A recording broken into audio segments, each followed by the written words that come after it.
Mon frère, ma soeur, toi qui écoutes cette exhortation aujourd'hui, sache que tu es béni et que l'Esprit Saint est avec toi tous les jours de ta vie.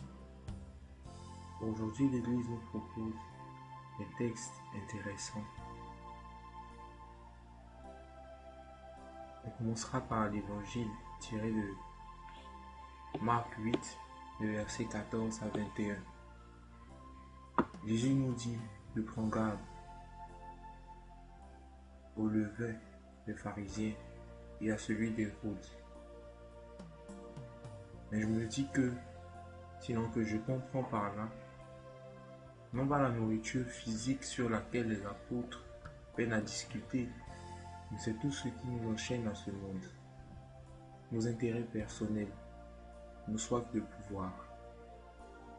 Tout pour nous et peu sinon rien pour les autres. Jésus qui a multiplié les pains et les poissons dans Marc 6, les versets 34 à 44, est présent.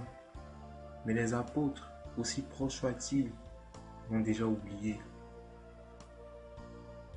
Vous ne saisissez donc pas.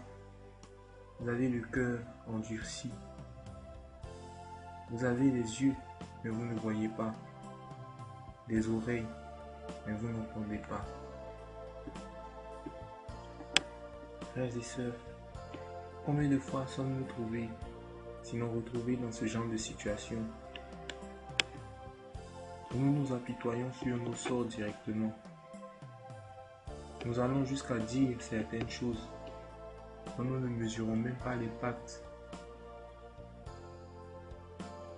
Dans la première lecture tirée du livre de la Genèse, on nous parle de Noé.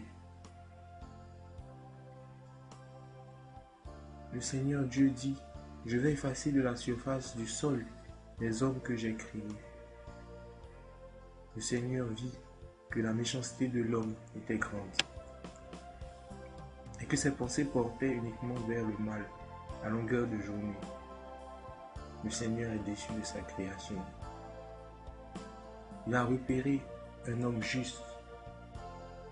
Noé n'était pas pur, Noé n'était pas surhumain, mais il s'efforçait juste de suivre la loi du Seigneur.